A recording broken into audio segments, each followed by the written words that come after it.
Good morning, guys, and welcome to episode number 12 of the RDO Podcast. As always, I'm your host. This will be relevant. I'm your host, Jason Moncannell, with my brother and co-host, Alex Moncannell. How are you, bro? Obviously better than you. Yeah, a little bit. I want to start the pod with something. Mm-hmm. 2 episodes ago, we've got an Orphan episode. Yes. Okay, so Jason's a little bit burnt because he spent so much time editing that. So it's the most editing I've done on a clip, and it's the least watched video we've had because we dropped it on the Friday. And I know that you guys out there are obviously in the habit of watching things every Monday, so you've missed it. So go back, watch episode 10. Yeah, there was a hidden episode during the week. Yeah, it's the one with the yin yang symbol of me and him. But like, yeah. Or tell us, is it the thumbnail that you didn't like? Did you just see the thumbnail and think, I'm not watching that? Let us know. Something like that. But like and subscribe. Yeah. Because if you subscribe and hit that little bell button so you get notifications when new video clips come out, if we do something slightly out of the ordinary, you'll see it. So it's all good.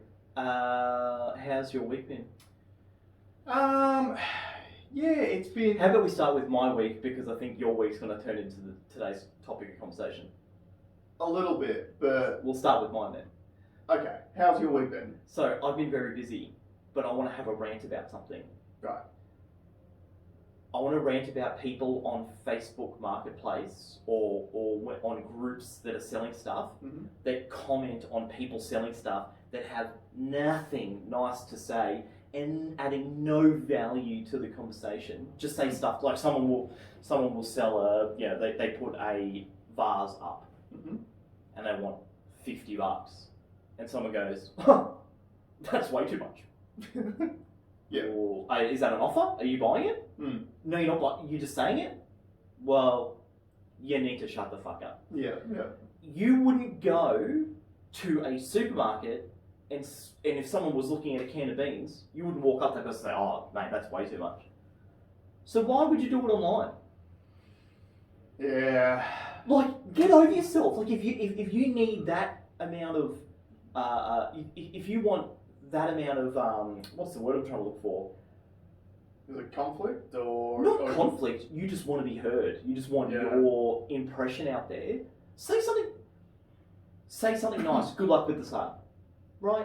If you've got nothing nice to say nothing at all. Or unless you're buying it. If you are buying it, then you can say anything you want. Do you think that maybe this is like, because we experience this all the time with cars, is it poor negotiating tactics? No, it's worse. It's people with absolutely no interest in buying the product. Yeah, imagine just commenting on how stupid it is that you're asking money for it. To put it in a car context, imagine us sitting here. I'm the salesperson. You're the customer. We're negotiating on a car. Yeah. And some random. Mate, I'm done. No. Some random walks over and goes, "Oh, mate, no, I wouldn't buy that," and just walks off. That's the equivalent of what this is. Have you actually had that happen before? Never. When you're selling cars? Oh, I have had people stick their nose in, like when you know, like their friends. I'm negotiating with their friends, and they've just come in for a service. Something just happened to see them. They come and get involved, and you're like, "We're trying to do something." Like, Yeah, and it's a very private thing. I've had one years ago where a customer who had the shits from the service department had actually wandered around, and I was mid-negotiation, and he was getting his Honda service. I was trying to sell a Honda, and he came up and basically blew up the negotiation. Yeah. Like, So if you've got my lesson out here, if you just stay out of it, unless you're buying that thing, leave it. You wouldn't read back in the day. You wouldn't have read the classifieds, found something, rang them up, and said, "Oh, mate, that's too much." You wouldn't do that. Well, maybe that person would have. No, they don't. That doesn't happen. Maybe they're just shit human beings. That doesn't happen. If it doesn't happen in real life, it shouldn't happen online. I don't know if you saw Lex Friedman wants to start his own or be part of a new social media platform, which is only based on positivity. And I was talking at lunch yesterday. That's the algorithm. If you comment on it with no intent of buying, off the platform. Bye. We don't need you. Bye. Well, but see, then the problem is too, then it becomes the coddling of society. So I see the point, because you just the internet and social media can be so negative, and you want to spread more positivity. But I think only having positivity is it defeats the purpose as well. Because then if you only go on that platform and you only get positivity and you get used to that for years, and then you go out in the real world and you have a negative experience, your brain's not going to know how to handle that. No, you need to have a mixture of both. And you know what the internet does, and facetious negativity will just invade that platform. Yeah, but until you figure out an algorithm smart enough to eradicate that too. Yeah, but you can say something really, really nice. Like, and especially in Australia, like, one of the most derogatory things that you can say in this country is, oh, there's your mate. The Australian algorithm would be slightly. I think the Australian algorithm's impossible. No, it's not impossible. Oh, there's your best mate. Like, that's a real positive thing to say. But it means, oh, that guy's a fuckwit, and you're a fuckwit too because you like him. So that's a tough one. Yeah, that's my rant. I just think if the stuff that you do on online, on social platforms, if you wouldn't do it in real life, I wouldn't be doing it online. Yeah, because it's 10 times worse doing it online than it is doing it in real life. Because if you go up to someone that you've never met before and you drop a comment like that and then you roll off, they don't know who you are and they can't prove that story happened to anyone. Mm. But you do it online, you can take a screenshot and get posts up online going, look at this twat. Yeah. Like, is that the answer? Is it every time someone does something that's that fucking ridiculous that you just screenshot it and post it up, and like maybe you need like a Twats Anonymous page where you can anonymously post people doing stupid shit behaviour. No, but I think that's a negative approach to a negative thing, whereas just remove them from they're cancers. Remove the cancer. Yeah, but then and I appreciate so then you what get you're into saying. the whole like censoring thing, No, freedom of speech and stuff like that. So if you're removing someone from a platform because they say dumb shit, that is a violation of freedom of speech, which I don't agree with that either. Yeah, for sure.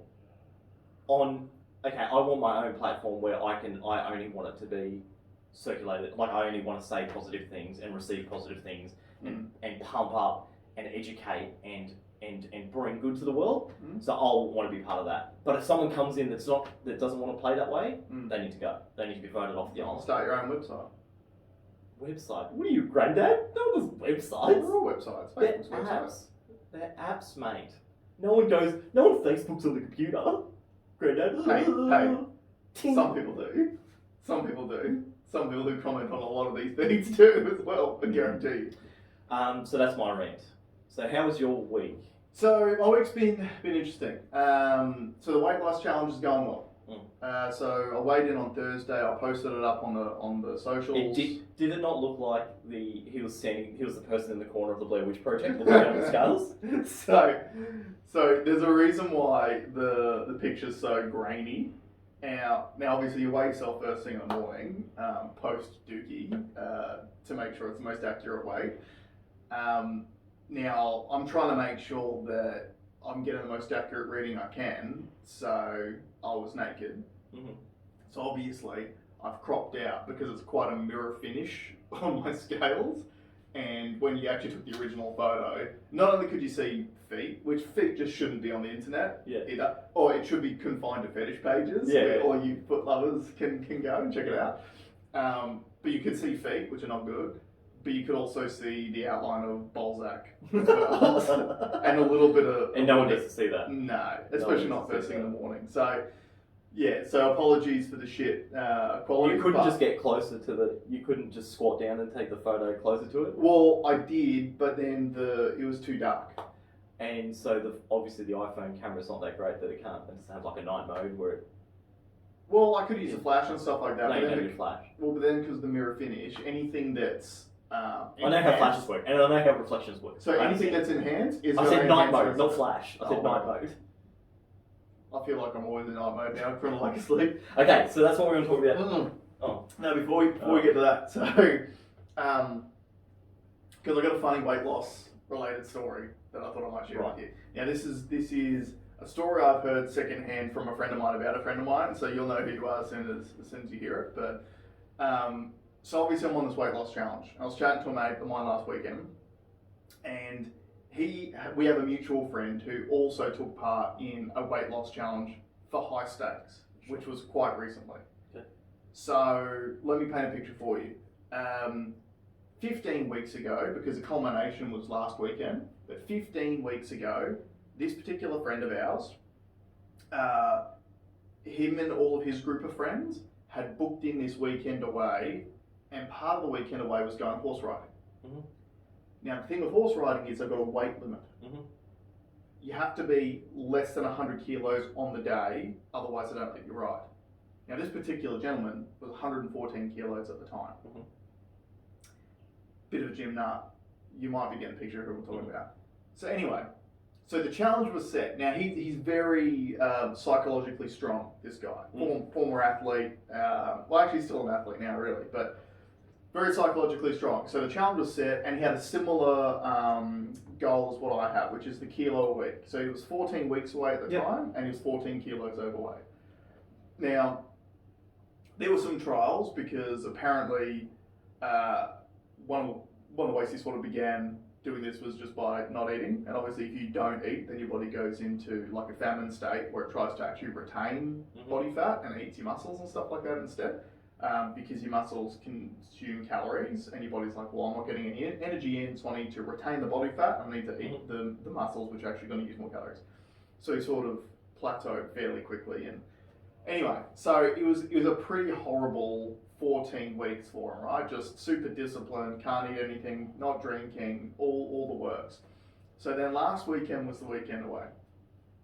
Now, the horse riding was supposed to be on the Saturday morning. So they go there. Anyway, for some reason, I don't know if it was weather or whatever, they had to push the horse riding back to Sunday. Now, the problem was, they had also, a part of this weekend, booked in a really nice buffet dinner out as you would on Saturday night, and a breakfast on Sunday morning. Right.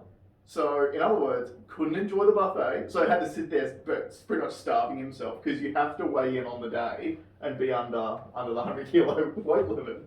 So starved himself that night, starved himself the next morning too, and then they cancelled the horse riding altogether. Oh no. So 14 weeks of pure pain for one thing, which again, like, and didn't get a buffet. Didn't get a buffet, so ruined this whole weekend. Sorry, bro, that shit's hilarious. So what I wanted to talk about today is about making decisions when your mind's not right. When your mind's not right.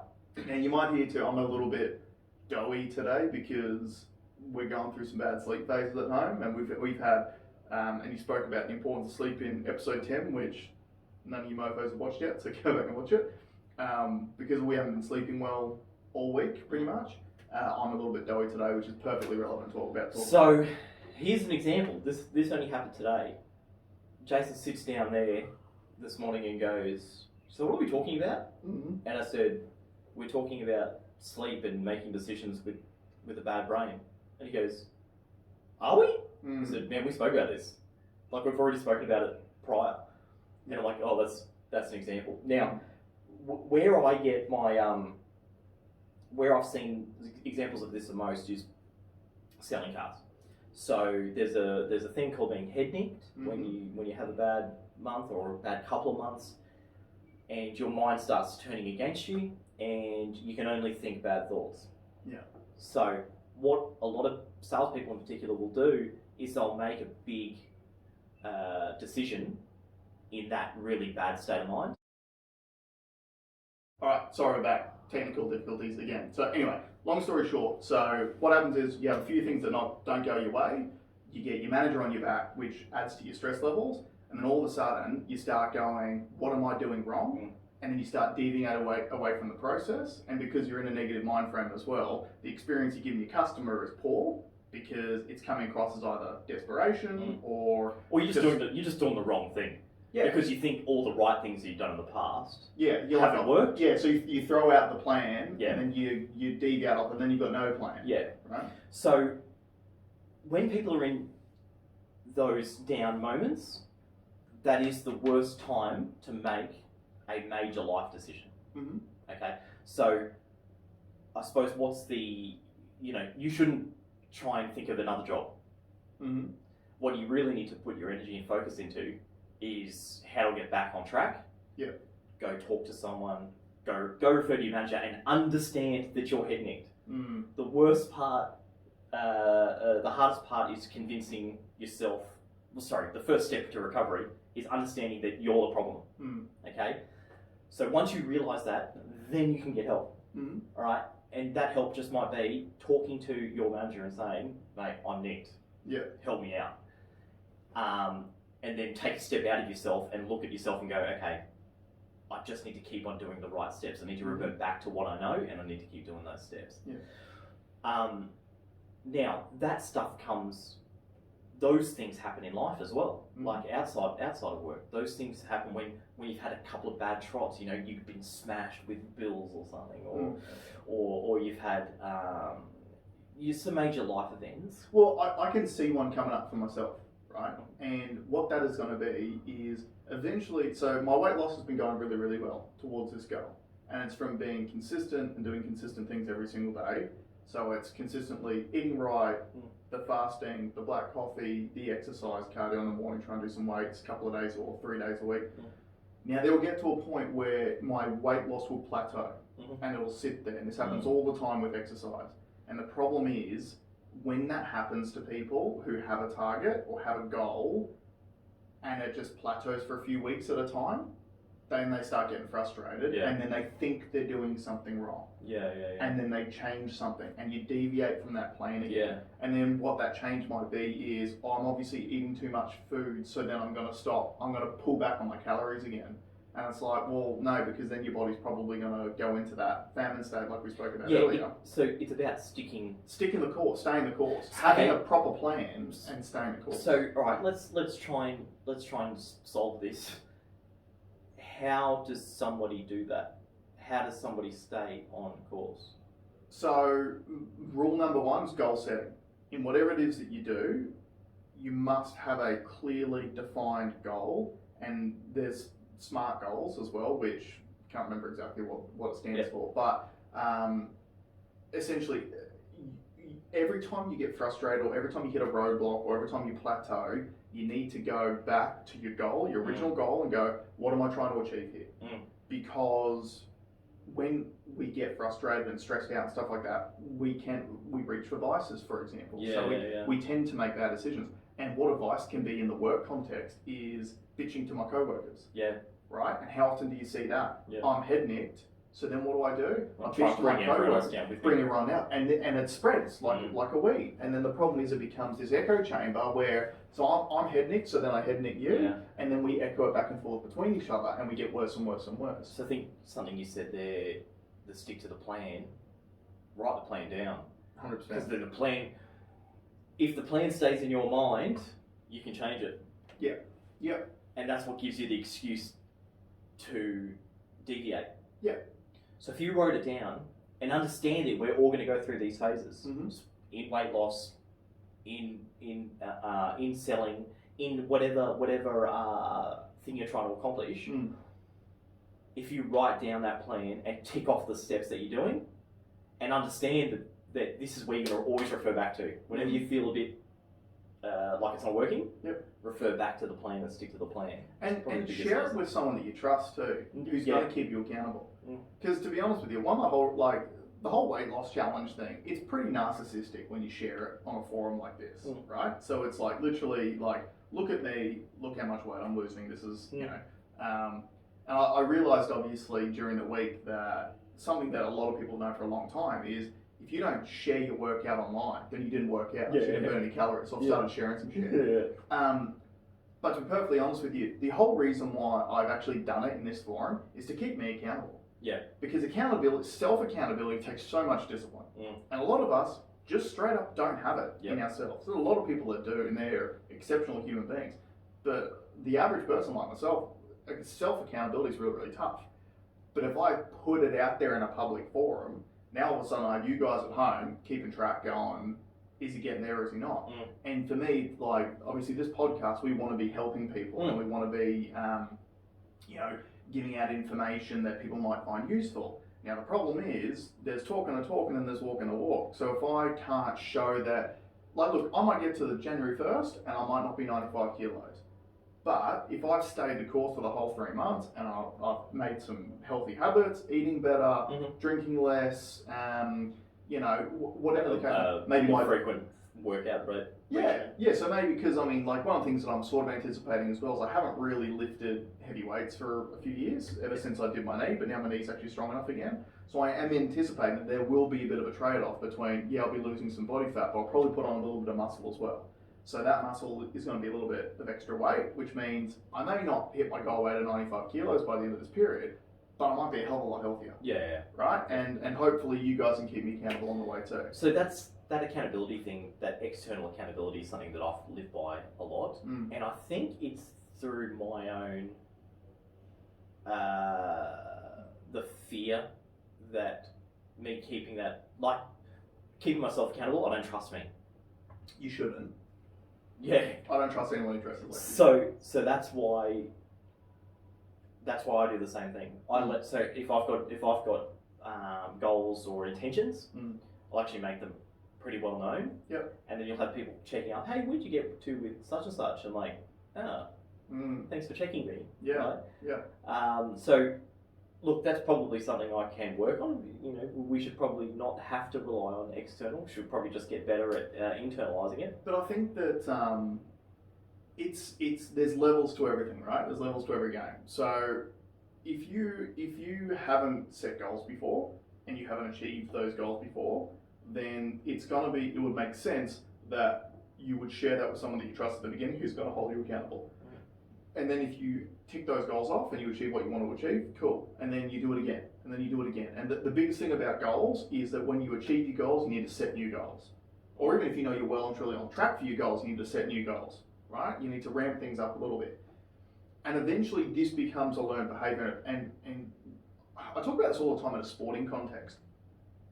Winning and losing is a habit. So I'm a Broncos fan, right? And one of the biggest concerns I have with the Broncos from this season is that we had this really, really good young crop of talented players who've just come through to NRL level. Really, really good crop. What I fear is that those players may never reach their full potential because of this year, because now for them losing is a habit.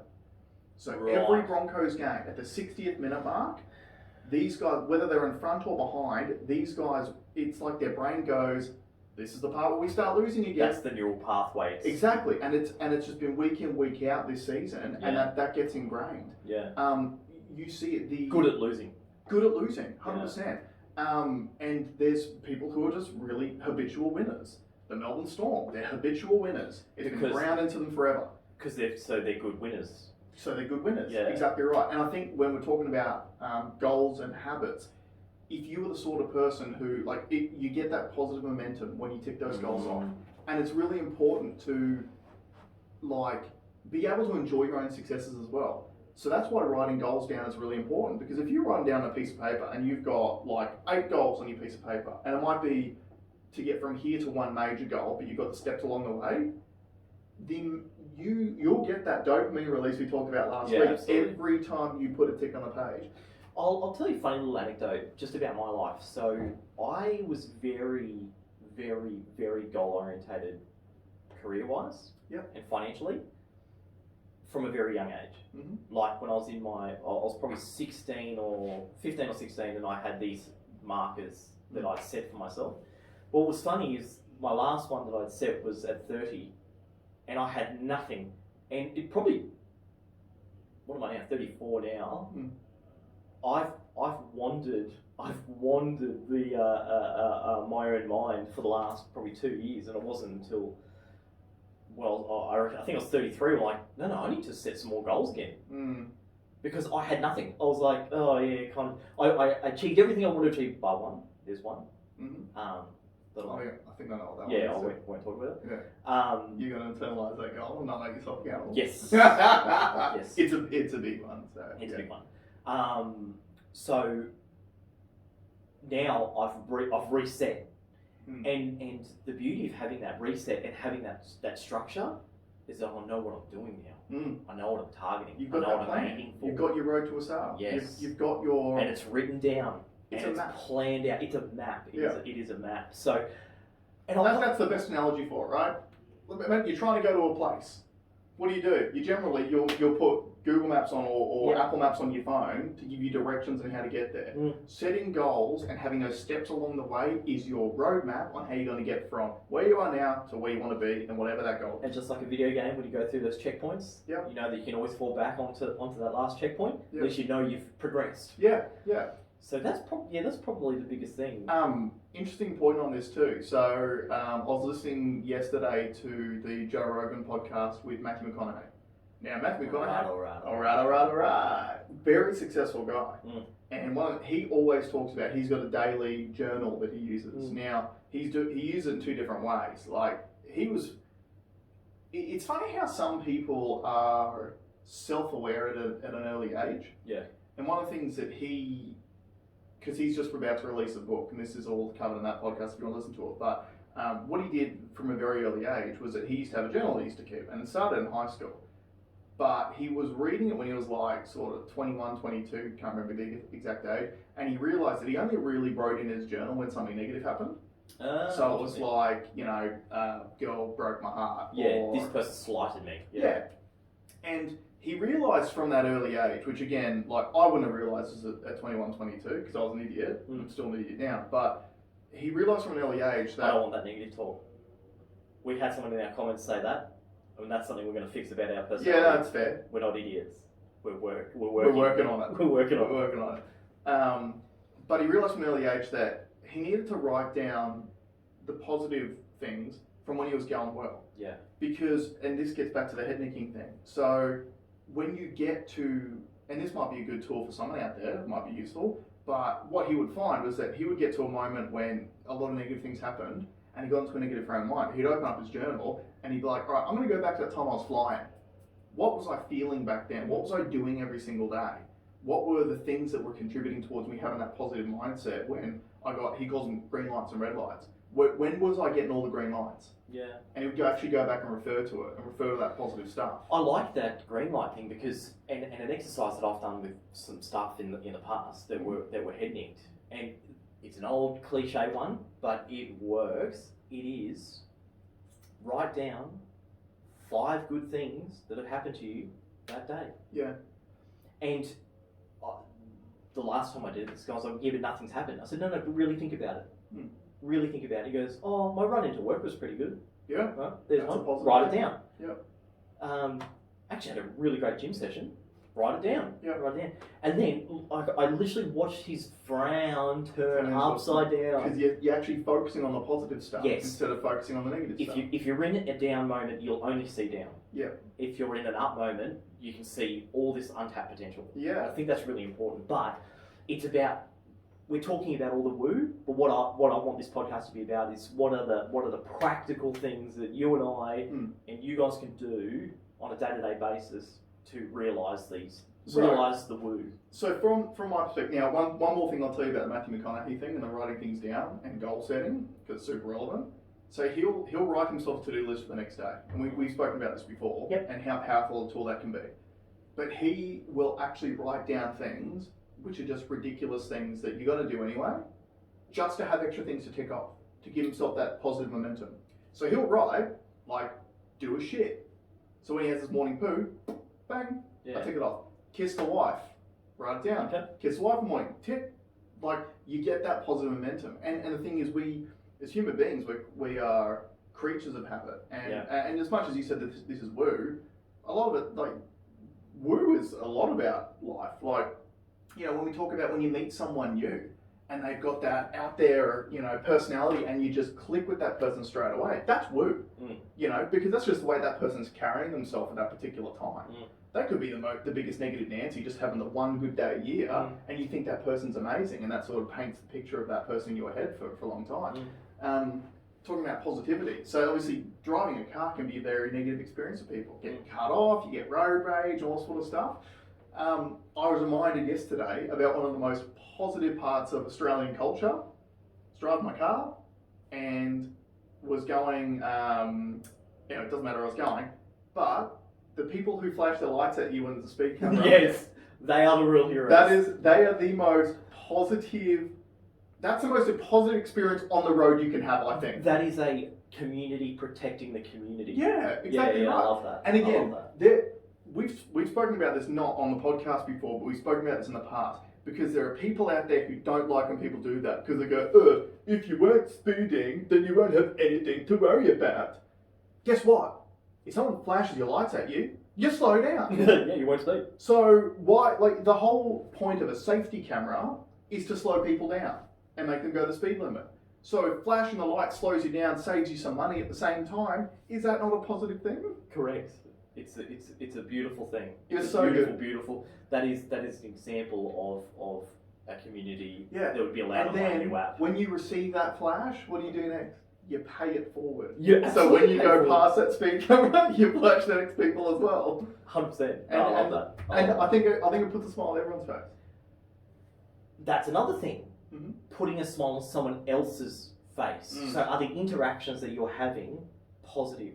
Yeah. So something I like doing, and I don't know, I'd love to get up and do stand-up one day. I'd love to have a go just at an open mic, and it's written in my book. It's one of my... That's one of the goals. One of my goals. Yeah, I've thought about them before. And I've got some material, but what's funny is that the material ages really fast. Yeah. So I opened my book up the other day, I was like, ooh, like, that doesn't work now. Well, one of the things I say about comedians too is that comedians need to have new experiences to actually be able to see things which they can make funny light of. Sure. And the biggest problem that I've noticed, my sense of humour has turned shit over the last couple of months because all I have to do is this. It worked on and then he laughs every single time. Yeah. So now I'm not funny anymore. So I need to work on it. One of the things I like being funny because I like seeing someone be happy. Yeah, like seeing a smile on someone else's face. Yeah, so even when you're at the checkout, I try and get them to laugh. When I think about all the times that people have done that to me. It's the best. You spoke about the Velcro story. The Velcro story. Oh, that's the best. That guy does not have to say. Can you say what the Velcro story is? Yeah, so all it was, I was at a cafe a couple of months ago and I was in the line and this old boy comes up to me. This is in the peak of COVID, so part of me was like, this guy, should he be this close? Yeah. The other part of me is like, what does he want, right? Because you already have this negative thing. So he comes up to me and he's like, mate, have you heard about Velcro? And I'm like, I'm sorry? And he goes, I heard it's a rip-off. Made my morning. It was the funniest shit. It is the funniest thing, right? So yeah. So I like that's one thing that I feel like I'm really, really good at is I like passing that forward. Yeah. I like having a joke with someone, and especially the person that's doing, a job that is not their aspirational job. They're doing it to pay the bills. Mm-hmm. It's funny to say something funny. Yeah. It's funny to share a laugh with someone. It feels good. Yeah, exactly right. Exactly right. And it's a massive stress relief. Like you've probably seen those like not stress, the laughing clubs and stuff that you can go to. And it's just like if you're in a bad mood, right, and you go into a room full of people and they're fake laughing, eventually it becomes real laughter because you realise how ridiculous it is. You stop taking yourself so seriously. You start laughing, and like some of the best times you'll ever feel in your lifetime is when you are uncontrollably laughing. Oh, yeah. And a lot of times you'll be doing that with your friends. So it'll be surrounding yourself with that good company and you're all just giving each other shit and you're just cracking out laughing. And it makes you feel better. And I guess that talking about work brings you up to that next vibration level, right? Yeah. I was going to make a point before too, but because I got fuzzy brain now, I forgot what it was.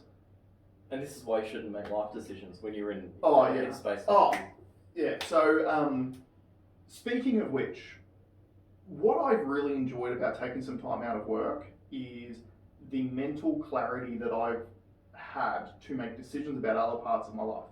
Mm-hmm. So, full disclosure, I've never been an investor. Mm-hmm. Never have been. You've always been super into it. I've never given it enough thought, really. My investing really has been buying a house with my wife. Me being out of work has actually made me go, okay, it probably took me 2 months, I reckon, to actually get my head out of that world, and decompress again. And now at a point where, like, I'm at home and I'm going, okay, I'm going to actually research all these other things. And so we've started a share portfolio and all that sort of stuff, which are things that it's not instant gratification stuff. This is like a 30-year plan we're putting ahead. So again, talking about goal setting, that's a long term, right? This is a long term thing.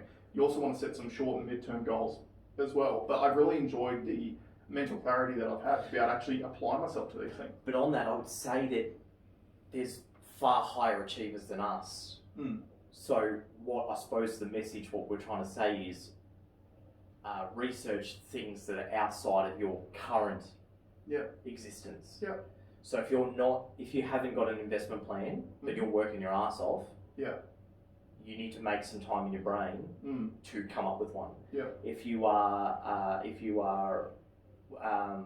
your relationship, you're not doing good at relationships, you need to invest some time in your brain to work on those things. Because none of that stuff happens automatically. No, it's all work. You've got to put work in everything. You've got to put work into it. And if you are too busy, you actually just need to stop yourself and say, I need to find time for these things because these things are important. Yeah, and like there's heaps of stuff out there, but I know one particular guy that I follow on social media, one of the things he talks about all the time is he keeps a daily journal, and every single day it is, I can't remember all the categories, but it's what have I done today to improve my financial position? What have I done today to improve my health? What have I done today to improve my fitness? Because they're two separate things as well. What have I done today to improve my relationship with my wife? And what have I done today to improve my relationship with my kids? So it's those are pretty good pillars. Those 5 pillars every single day. Now, it can be the smallest thing, but you got to think if you're making small improvements or hitting small goals 365 days a year, you don't. There's a shitload of progress. Well, I mean, we're talking about investing. Like you will get compound interest on those investments. Yeah, right? Absolutely. On all of them. Absolutely. And not just you. They will too. Exactly right. And then you spread that positivity around as well. All those people can join my app, mine and Lex Friedman's app. Yeah. And everyone that's commenting on marketplace stuff can. But look, I think that a lot of this stuff's really important. So summarising again, when you find yourself getting into a tough mental state, you've got to have a goal to go back to. And you got to understand that your head is there. Yeah, that's the first step. The first step, you need to appreciate the fact that you are down, you are nicked. I heard what are they called? A guru, an Indian guru. He said this, and this will stick with me forever. Yep. It is your intelligence working against you. That's all it is. Your brain power is now saying, oh no, everything's bad. It's your intelligence working against you. Once you understand that it's your intelligence working against you, only you can tell you to sort it out. Yeah. One of the best indicators for you being head nicked is when you start blaming everyone else for your problems. Yeah. Yep. So when you start, being jealous of someone else's success. Yeah. So generally, if you're on having those negative thoughts, that's a pretty good indicator that you need to actually check yourself. So we're saying step 1, understand that you're there. Yeah. Step 2, write down or revert to your plan. Yep. Write down your plan. Yep. Step 3, refer back to your plan. Yep. Yep. Step 4, have those small measurable goals that you can tick off to give yourself positive mental momentum. Find reasons to be positive, because if you don't look for them, you won't find them. Yeah. Okay. There's a guy that I can't remember his name. I caught him off Rogan's. I've been following him on Instagram, but he's very much into how the brain actually works, and said something really interesting the other day about, like, he puts up these little clips, but it was about mental energy. And he's like, so when you think about like marathon runners, for example. I try not to think about marathon. Yeah, clearly. But so marathon runners, there's that thing that concept they talk about hitting the wall. Yep. And what hitting the wall is when you just get to this point where it's just like you run into a brick wall and you just can't go any further. Now, all the research into it suggests, because then you get that like second wind, right? So you can hit a wall, but you can also get a second wind. That second wind isn't the ingestion of more carbohydrates or glucose gel or anything like that. It's actually mental energy. And there is so with every physical activity that you do, and I'm sure it's the same with mental activity as well, your brain is constantly doing the calculation as to whether or not am I getting a positive return for the expenditure of energy. I know exactly what you're saying, and I have an example that happened to me, and you were there years and years and years ago on the deadlift. Yeah. We got to a point where I could not move the bar. It was like it was welded to the ground. Yeah. And then I asked you guys just to pick it up for me, and then just bang them out. It had nothing to do with my physicality. No. It was all here. My brain said I couldn't do it. Yep. And that's insane to me. It's the same concept as like spotters at the gym. Because oftentimes it's not them, they're not actually lifting any weight. They've literally just got their hands under the bar. But your brain goes, oh, they're taking some of the weight. Then it's not as heavy. Yeah. And then they're pushing. So it's neural energy that you're using. So that is real. That is real. I felt that. And again, that is a pathway that you can build in your own mind. Yeah, for sure. So, because the problem is a lot of the time is that when we get to those points where we hit the wall, too often we quit. Yeah, because it's easy. Because it's easy. And again, it's your intelligence working against Yeah. you. So it's your brain going, I'm not getting a positive return anymore for the amount that I'm But you'll putting feel out. good if you stop. You'll feel better if you stop. But if you can push past that, and it's just like working a muscle. Everyone knows, if you lift weights, eventually you can lift heavier weights, and eventually you can lift heavier weights. If you lift mental weights with your mind, eventually that threshold where you hit the wall starts to move further and further away. Yeah. But the key thing is to actually understand it for what it is, and continually push yourself that little bit and that little bit. I probably have some time to really, like the McConaughey, self-reflect. Yeah. Like, look at yourself really, really, really critically. Mm-hmm. And I don't want to say critically in a bad way, but have an honest view of yourself.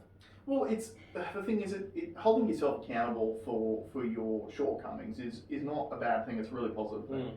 And again, when you're talking about self-reflection, I've had a lot of time to do that in the last 3 months since I've been off work, and it's made me realise a lot of things that I did in my career, like what we're talking about today. I've done things in my career which were done with like me being in the wrong mindset. Yeah. So I We all have.